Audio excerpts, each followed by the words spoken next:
Kabalawan College Umsning kawai na kaslam ajing ng Jingstad Hariboy District hakakat South Rewiyong araja arpusan kalapun kunno e Jingïalehkai Badminton kabalapan long hapalau jong ketiga college. Yakani Jingïalehkai Badminton lawan banpanha perdado ba David Lingdo ubade way na ginong tokot bat urang ba ubalapaw kajala bala saki lang ru da Jingïadon lang ufada Dr. Kharluni principal ka college ringkat ki Samla pulia kinohikai bat kinong try ketiga college.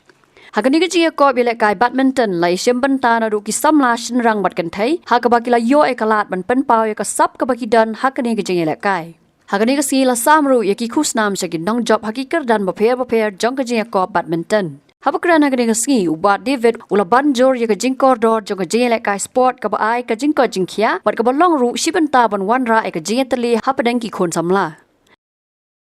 Nakalyang ufada Dr. Kharluni ula ai kublay yaki Samla puli kiblay simbenta kani Jingïalehkai Badminton da kabaong ba wadla ka long Shabar na Jingpule Hynrei ka long pat Pynmyntoi yaki kun Samla bakin yo yakalat ban say madan yaki sab ki pong. Once again, David.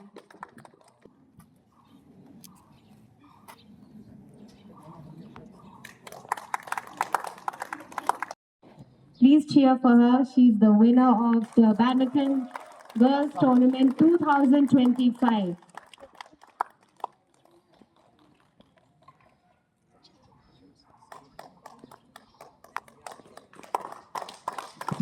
Tournament 2025 of Palawan College. Congratulations.